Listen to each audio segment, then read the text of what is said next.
За төсвийн байнгын хорооноос ингээ ажлын хэсэг гараад бас нэлээд шаргуу ажилласан байна. Яг бидний яриад байгаа зүйл бол энэ нийслэл дээр ер нь ил тод байдал хэр байна уу? Иргэдийн оролцоо ямар байгаа? Шийдвэр гаргалт нь ер нь яаж гараад байгаа юм? Жохон нөөцөө энэ санхүүгийн нөөцийг хэр зөв зарцуулж гэнэ үү гэдэг л асуудал яриад байна л да. Тэгэхээр нэг гурван асуулт би ихлэ асууя. Асуухаасаа өмнө би та нарт нэг зүйл нэг түүх гэх юм уу да. Би Дорногов аймгийн иргэдийн хурлын дараагаар 8 жил ажилласан юм. Ажиллаж явах хугацаанд би иргэдийн оролцооны төв гэж байгууллагад иргэдээ байгуулад тэр нь олон улсын Швейцарын хөгжлийн агентлагаас тэр маш их дэмжлэг аваад одоо аймагуудад бас нэлээд айтайхан болоо явж явах шиг байна. Тэнд Дорногов аймгийн сайн шин цумын бүх сумдын иргэдийн гар утасны дугаарыг хуулийнхын хүрээнд аваад альва асуудал хэлцэх гэж байхдаа бид хүн амын орлоготой холбоотой дээрээс нь үйл хөдлөхөрөнгийн татврын интегралтай холбоотой олон асуудлуудыг нэг конопт ороход бүх аймгийн иргэдэд очдог байсан байхгүй юу? Ийм асуудал хэлцэх гэж байна аймгийн иргэдийн хурал дээр та нар ирж саналаа өгнө үү гэдэг. Тэгэхээр та нарын яригадаад байгаа энэ зүйл бол айгүй тийм нэг бодлын одоо ийм их миний яриад байгаа зүйл чинь одоо бараг 14-5 жилийн өмнөх юм шүү дээ. Тэгэхэд одоо ийм сошиал хөгжсөн ийм үед бол айгүй өрөвдөлттэй юм ярьж байгаа байхгүй нийслэл бол хариуцлахгүй байна. 12 сарын 4-нд нийслэлийн иргэдийн хурлын тогтоол гарсан юм байна тий. Би буруу ойлгоогүй бол та нар 5 дугаар сард нэг 147 иргэдтэй нэг уулз зохион байгуулсан юм байна. За тэр 11 сарын 29 дүүргээс 240 иргэн ингээ зохион байгуулсан. Нийтдээ ингээ 347 иргэн эн чинь нөгөө эрх ашиг нь хөндөж байгаа талуудын хэдэн хувь бай. Шийдвэр гаргалж ер нь яаж явж гинэ. Түрүүнд өөрөө үнэн бат гэсэн баха. Хууль эрх зүйн газрын дарга.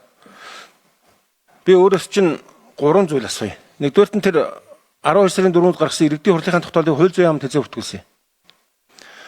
Хоёрдугаарт нь сая миний асууж байгаа давхардж явах шиг тэр 240 болоо 147 энэ 347 хүн гэдэг чинь ер нь эрх ашиг нь хөндөгдөж байгаа одоо хэдэн хувь нь вэ?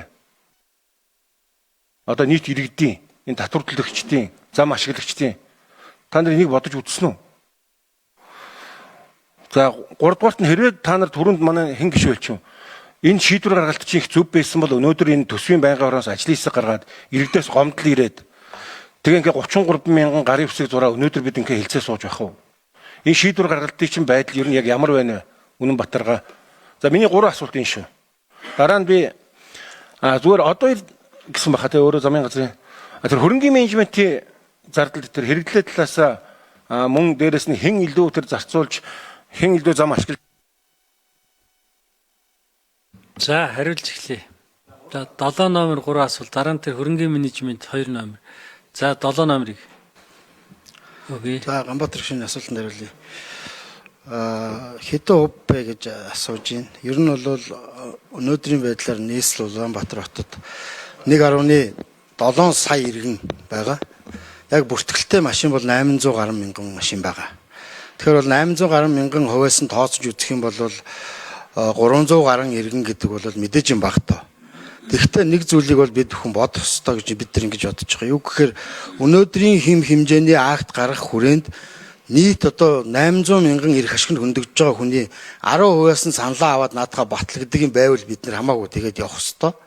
Тийм өнөөдрийн хэмжээнд бол тийм зүйл байхгүй. Нэгт хоёрдугаарт бол захимаар бид бүхэн тавиад дээрэс нь хилцүүлэг хийгээд иргэдэм одоо бүх хүмүүсийг одоо ирээд та нар саналаа хэлэх боломж байхгүй. Энэ угаасаа иргэд энэ бүгдөө оролцох боломж авах. Таны саяны тэр шууд иргэдэд мессежээр хүргэдэг гэдгийг бол бид бүхэн цаашдаа бас ажил сайжруулах үүднээс аваа явахад бол их сайхан санаачлах гэж бодож байна.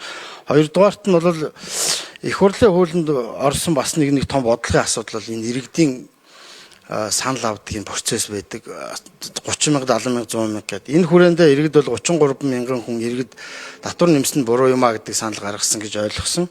Тэгээ иргэд бол энэ талаар саналаа мэдээж одоо татвар нэмэхэд сайн бид дуртай зөв байна гэж ярих нь хэсэг нь байх хэдий ч мас бол энэ буруу л гэдэг дээр байх гэж ингэж ойлгож байгаа. Би түрүүнд хэлсэн анх 13 онд хөдөлмөрийн хөлсний доод хэмжээ 192 мянган төгрөг байсан. Өнөөдөр 792 мянган төгрөг. Энэ хоорондын харьцаа одоо 4 дахин өөрчлөгдөж байгаа. Энэ 4 дахин өөрчлөгдсөн хүрээнд нь бид нар бол яг эцсийн таазын тулгаагүй заримийнх нь дунджаар заримийнх нь 3.2-оор татвараа нэмсэн ийм л зүйл байгаа. Тэгээ 3 дугаарт нь хэлэхэд бол хууль зүйн дотоод хэргийн яамд хэм хэмжээний актыг хөргүүлдэг энэ захиргааны ерөнхий хууль зүйн тодорхой заасан зохицуултууд байдаг. Энэ хүрээндээ бид хүн бол 2024 оны 12 сарын 31-ний өдөр хөргүүлсэн бүх материалаа хөргүүлсэн хууль зүйн яам хянж үзээд хэрвээ бид бүхэн хууль тогтоомж зөрчсөн юм уу аль нэгэн процессын алдаа гаргасан бол хууль зүйн яамнаас зөвлөмж ирдэг. Наад чинь буруу байна. Энийг эргэж хараа. Бид нар бүртгэж авахгүй нэ. Бүртгэгээгүй учраас энэ бол хууль бус шүү гэдэг зөвлөмжийг тухайн хэмжээний акт гаргадаг байгууллагад ирүүлдэг. Бид бүхэн хөргүүлсэн хууль зүйн яам бүгдийг нь хянж үзээд за боломжтой байна гэдээ улсын бүртгэлийн нэгдсэн танд бүртгэж авсан. Тэгэхээр одоо ийм л процесс болсон. Таны 3 асуултанд хариулахад бол ийм л. За 3 номер тэр хөрөнгийн менежмент талаас нь.